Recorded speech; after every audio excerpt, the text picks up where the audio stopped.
According to New York Times reporter Maggie Haberman, folks in Trump world are unhappy about the recent revelation that Kimberly Guilfoyle, who at the time was Donald Trump Jr.'s girlfriend, now his fiance, was paid $60,000 for a roughly 3-minute introduction of Jr.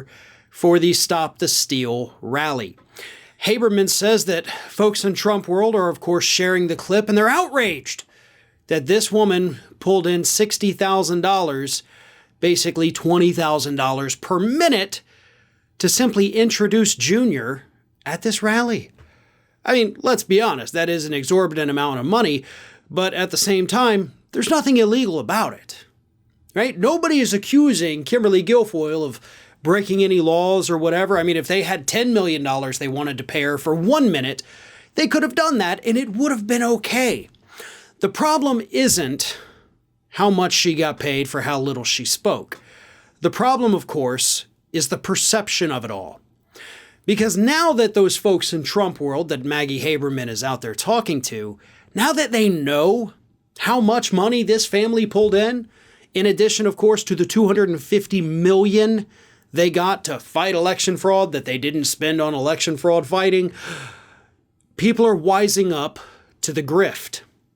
And that's the point of all of this, right? Kimberly Guilfoyle's payment, not illegal at all. Again, they could have paid her whatever they wanted for however much they wanted. However, the $250 million, that raises a few more eyebrows, especially those over at the, Federal Elections Commission. Because if it turns out that the Trump family, Trump campaign, Trump super PACs, whatever the hell the money was actually going to, if it turns out you were raising that on false pretenses, then yeah, you certainly could be looking at some legal problems in the very near future as a result of that. Guilfoyle's speech, on the other hand, pretty much standard. You have to pay people an exorbitant amount of money to do the bare minimum, and that is exactly what happened with her. And the folks that organized the Stop the Steal rally apparently saw no problem with paying this woman $60,000 to tell people, hey, look out, here comes my boyfriend. Yeah, great work if you can get it, right? I mean, honestly, kudos to Guilfoyle for pulling off such a massive grift. Totally legal, by the way. But the folks in Trump world need to take notice of all of this. Because this is what happens. It's all a big grift, folks. None of them actually cared about overturning the election results. Well, I think Trump eventually did. Rudy Giuliani did.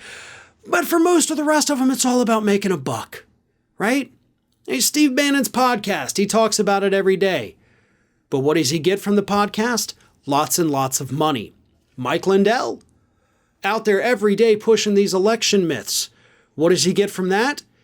Well, he gets to give out a code for you to go buy pillows from his website to put money in his pocket. Everything is a grift with these people. Even, again, Donald Trump's like, oh, give me money so we can fight election fraud. They gave him $250 million. He didn't spend a dime of it fighting election fraud. It all went to his PACs. Money that, for the most part, he's still sitting on. And he's probably going to use it to run for president again in the future. A fool and their money are soon parted, as the old saying goes.